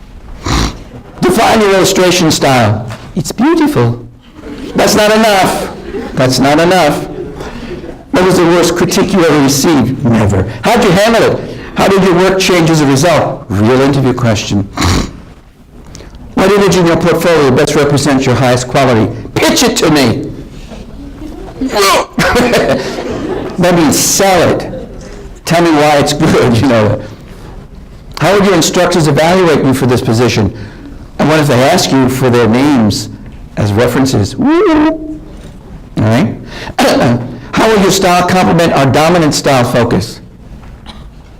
Do your homework. What if they ask you, which one of our works do you admire the most? You better know. Where do you need to grow as an illustrator? Aside from illustration, what are the skills you're bringing here? Don't talk about your taser. All right? Give me 3 words that best summarize your qualifications for our position. Truth, beauty, wisdom. Not enough. They've asked you to critique yourself, didn't they? Can you explain that a little bit more? If you, they say to give you like 3 words, are there Yep. 3 continuous words? Well, 3 words. It doesn't have to be with hyphens in it. No, I mean like, do the 3 words fit together, or like, I don't understand like how to go with from that. All right, the question is, I'm asking you to critique. The way it's posed is the following. You know, John, you know, Joan, I'm going to be asked for an evaluation of you by my superiors. Help me. Give me 3 words that I can put in my evaluation of your candidacy. Well, you want to use something that's genuine. You know, not truth, beauty, and wisdom, not liberty, equality, and fraternity. Any francophones here? You want to talk about those. The portfolio. Yeah, it's a tough question. Creative, oh sure. But can you go more deep on that? Insightful. Team player. No, hyphenated word. All right. Where did you have to struggle as an illustrator at Ringling? What illustrator's work do you admire the most? Why? I love lines. I can't get enough of the dark. I don't know. You know. All these are going back to skills, motivations, work habits, aren't they? What was the most difficult computer program you had to learn? I just asked you a weakness, didn't I? Yeah, you used the word weakness. So again, take that nanosecond and psych it out. All right, look, if you're going to go out and eat, don't eat spaghetti, please. Nothing messy. Now look, I'm not telling, you're all adults. If everyone's ordering whiskey sours, maybe you want to just have a Coke, a ginger ale. I don't know how anyone handles liquor, but you know, if it makes you sort of, it can work against you. Keep a clear head. And again, it's up to you. If everyone's ordering lobster thermidor, I wouldn't order lobster thermidor. Remember, they're testing you on a certain level. Are you one of the guys, gals? Are you going to say, no, I'm a vegetarian, I don't eat meat. Oh, you filthy people do? Oh. Now again, careful, I'm being silly to make a point. All right? And you know the basic rules, you know, you put your napkin on a chair if you go to the restroom, you know, basic stuff, you can get this all online if you need it. And don't forget, wipe the lips, nothing drippy. All right. Telephone interviews, anyone want to have a telephone interview? Yeah. Kick your roommates out. Sorry. Turn off the radio and TV. Make sure your Skype is working. Make sure you get hands-free. You don't want to hold it. That's a little awkward. I want you to gesture. Body language isn't so important. And even if it's on the phone or Skype, smile. People can hear a smile over the phone. Did you know that? Very happy to talk to you today. You have no idea. Ooh. All right? Have a paper and pencil ready. Have your resume, your cover letter, and the job description in front of you. Take notes. Don't get, that's too loud. Quiet notes. All right? Smile, as I said, people can hear it. Now, all this is on our website, in case you missed it. Dress for success. I'm not going to tell you how to dress. If you ask me, I'll give you an opinion. You're all artists. You want to feel free and easy and all that, but the way you dress is a compliment to someone else. Whenever I'm on campus, I'm wearing one of these. You know why? I never know if an employer, a trustee, a parent's going to come in. And you know why guys wear ties, don't you? Because we get very emotional. We got something. It's a good place to hide stuff, too. But the point is how you dress is a compliment to someone else. Cut-offs, maybe not going to work. We had someone who came into an interview, and he had paint splattered all over him, and, you know, I'm an artist, look at me. Where's your beret? You know, come on, yeah. Our recruiters don't dress up, some of them do, They want to make you feel at ease. I'm not saying you have to put on a 15-piece bulletproof suit, but you do want to show that this is a significant, if not serious event. It's up to you. I'm not going to dictate style. That's not my job. Common mistakes. I got this off the web, the interweb. Yeah, you don't want to wing the interview. You want to do your homework. Now, again, you're all bright. You might want to do that, and you probably do it maybe in your classes. No, everyone does homework here, right? Yeah, good, okay. Don't try to be everything to everyone. Be yourself, really. Most important, don't forget to breathe, do smile, and be enthusiastic.